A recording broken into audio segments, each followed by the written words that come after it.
दोस्तों, मासिक धर्म प्रति एक स्त्री को हर महीने आता है।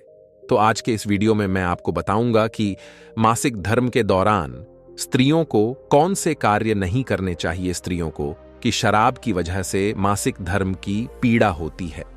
इस विश्व जगत में जितने लोग हैं उनके अपने अपने विचार है। जब स्त्रियों को मासिक पीड़ा होती है तो कुछ लोग स्त्रियों को अछूत समझने लगते हैं। मित्रों, मैं आपको एक कथा के माध्यम से बताऊंगा कि स्त्री को मासिक पीड़ा क्यों होती है। मित्रों, एक बार देवी लक्ष्मी भगवान विष्णु से पूछता है, आज मेरे मन में एक प्रश्न को लेकर शंका उत्पन्न हो रही है। हे नाथ, इस विश्व जगत में केवल आप ही मेरे मन में उठ रही मेरी इस शंका का समाधान कर सकते हैं। माता लक्ष्मी की बात सुनते ही भगवान विष्णु ने कहा कि हे प्रिया, तुम्हारे मन में जो भी प्रश्न है जिसकी वजह से तुमको शंका हो रही है वह तुम निसंकोच होकर पूछो। मैं तुम्हारे मन में उठ रही सभी शंकाओं का समाधान अवश्य करूंगा। तब माता लक्ष्मी जी कहती हैं, वह कौन सा श्राप है जिसके कारण स्त्रियों को मासिक धर्म की पीड़ा सहन करनी पड़ती है। माता लक्ष्मी ने अपना दूसरा प्रश्न पूछते हुए कहा कि मेरा दूसरा प्रश्न यह है कि प्रभु, एक राजसविला स्त्री को कौन से कार्य नहीं करने चाहिए जिससे वह अपने ऊपर लगने वाले पाप से बच सके। तब भगवान विष्णु कहते हैं, हे देवी लक्ष्मी, तुमने संपूर्ण मानव जाति के कल्याण हेतु अत्यंत उत्तम प्रश्न किया है। हे देवी लक्ष्मी, मैं तुम्हारे इन सभी प्रश्नों का उत्तर तुम्हें सुखदेव नामक एक पुरुष के जीवन में हुई घटनाओं के माध्यम से दूंगा, जिससे तुम्हें तुम्हारे प्रश्नों का उत्तर इस कथा के माध्यम से प्राप्त हो जाएगा। यह कथा इतनी पवन है कि इस कथा के श्रवण करने मात्र से ही समस्त मनुष्य के समस्त पापों का नाश हो जाता है। जो भी गृहस्थ जीवन में है वह पति पत्नी इस कथा को ध्यान पूर्वक सुनते हैं तो उन्हें सुख और सौभाग्य की प्राप्ति होती है। इसीलिए है देवी लक्ष्मी, में जो कथा आपको सुनाने जा रहा हूं, आप भी इस कथा को ध्यान पूर्वक पूरा अंत तक अवश्य सुना। अब देवी लक्ष्मी रहती है और उनके जीवन में कौन घटनाएं हुई थीं। हे प्रभु, मैं इस कथा को सुनने के लिए उतावली हो रही हूं। कृपया आप इस कथा को मुझे सुनाई। मैं इसे ध्यानपूर्वक पूरा अवश्य सुनूंगी और संपूर्ण विश्व जगत में विख्यात भी करूंगी।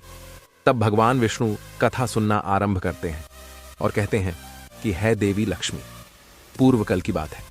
निर्मल देश में एक अत्यंत शोभेमान नगरी थी। उसे नगरी में सुखदेव नाम के एक ब्राह्मण रहा करते थे। सुखदेव को समस्त वेदों और शास्त्रों का ज्ञान था। वह एक तेजवान और परम बुद्धिमान गणमान्य तथा धर्म के मार्ग में खुद की आहुति दे देने वाला एक ब्राह्मण था। सभी वर्णों के लोग सुखदेव को बड़ा सम्मान देते थे। सुखदेव प्रतिदिन यज्ञ करता था, दान धर्म के साथ संध्या उपासना भी किया करता था। सुखदेव पशुपुत्र बंधु बांधव तथा धन संपत्ति से संपन्न थे। सुखदेव की पत्नी का नाम तपस्या था। वह भी अत्यंत चरित्रवान, गुणवान तथा पतिव्रत धर्म का पालन करने वाली स्त्री थी। एक दिन सुखदेव और उसकी पत्नी तपस्या ने मिलकर अपने घर पर सत्यनारायण भगवान की पूजा रखी और सभी ब्राह्मणों को स्वयं जाकर निमंत्रण दिया। साथ ही नगर में निवास करने वाले समस्त मनुष्यों को उसने पूजा के लिए बुलाया। सुखदेव की पत्नी तपस्या ने अपने घर पर भांति भांति प्रकार का भोजन भी बनाया था और सभी को भोजन के लिए बुलाया।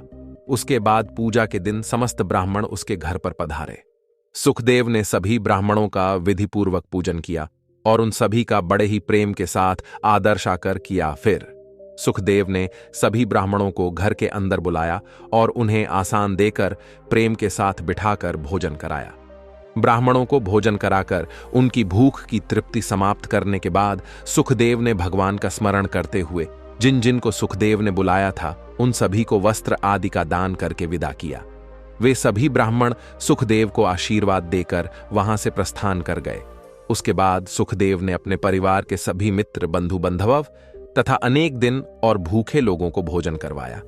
इस प्रकार से सुखदेव ने सभी को भोजन कराकर और पूजा संपन्न करके सभी को विदा करके जब वह ब्राह्मण सुखदेव अपने घर के द्वारा के सामने गया तो उसने देखा कि उसके घर के सामने एक कुत्ता और स्वर्णिम आपस में कुछ बात कर रहे थे। जब ब्राह्मण सुखदेव ने उसे कुत्ते और सारणी की पूरी बात सुनी तो सुखदेव को बाद वह करने के कारण इस जन्म में कुत्ता और स्वर्णिम बन गए हैं। तब वह ब्राह्मण सुखदेव मन ही मन सोचने लगा, ये दोनों तो साक्षात मेरे माता पिता हैं जो मेरे घर पर पशु बनकर आए हैं। भगवान ने किस कारण से इन दोनों को पशु बना दिया है कि पाप के कारण मेरे माता पिता को यह पशु का शरीर प्राप्त हुआ है। सुखदेव ने सोचा कि अब मैं उनके उद्धार के लिए क्या करूं। इस प्रकार विचार करते हुए सुखदेव ब्राह्मण को रात भर नींद नहीं आई और वह रात भर भगवान का स्मरण करते हुए वह सोच विचार करने लगा।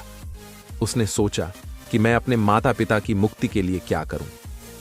तब उसे याद आया कि मेरे माता पिता की आत्मा की मुक्ति का उपाय केवल मुनि वशिष्ठ जी ही बता सकते हैं। सुबह होते ही सुखदेव ने स्नान आदि कार्य संपन्न करके मुनि वशिष्ठ जी से मिलने के लिए उनके आश्रम पर जा पहुंचा। आश्रम के अंदर प्रवेश करते ही मुनि वशिष्ठ जी ने सुखदेव का स्वागत किया और वशिष्ठ जी सुखदेव से कहने लगे हैं, ब्राह्मण श्रेष्ठ, आप आज किस कारण से हमारे आश्रम में पधारे हैं? है ब्राह्मण श्रेष्ठ, आप बड़े दुखी जान पड़ रहे हैं। आपके दुख का कारण क्या है? सुखदेव कहता है, हे मुनिवर, आपको मेरा प्रेम भरा प्रणाम। हे मुनिवर, आज आपके दर्शन मात्र से मेरा जन्म सफल हो गया है। परंतु हे मुनीश्वर, यहां आज मैं आपके पास अपनी एक शंका को लेकर आया हूं। कृपया आप ही मुझे इस दुख से बाहर निकले। हे भगवान, मुझे इस शंका से आजाद करें। मैं अत्यंत दुखी और दुर्बल हो गया हूं। वशिष्ठ जी ने आगे कहा कि ही ब्रह्मदेव, आप दुखी मत होइए। आपकी जो भी शंका है वह संकोच होकर मुझसे पूछो, मैं अवश्य तुम्हारी शंका का समाधान करूंगा। फिर सुखदेव कहता है, हे मुनिवर, कल मैं अपने घर पर भगवान सत्यनारायण का पूजन करवाया तथा अनेक ब्राह्मण को और भूखे लोगों को भोजन कराया। मैं सब कुछ विधिपूर्वक पूजन किया।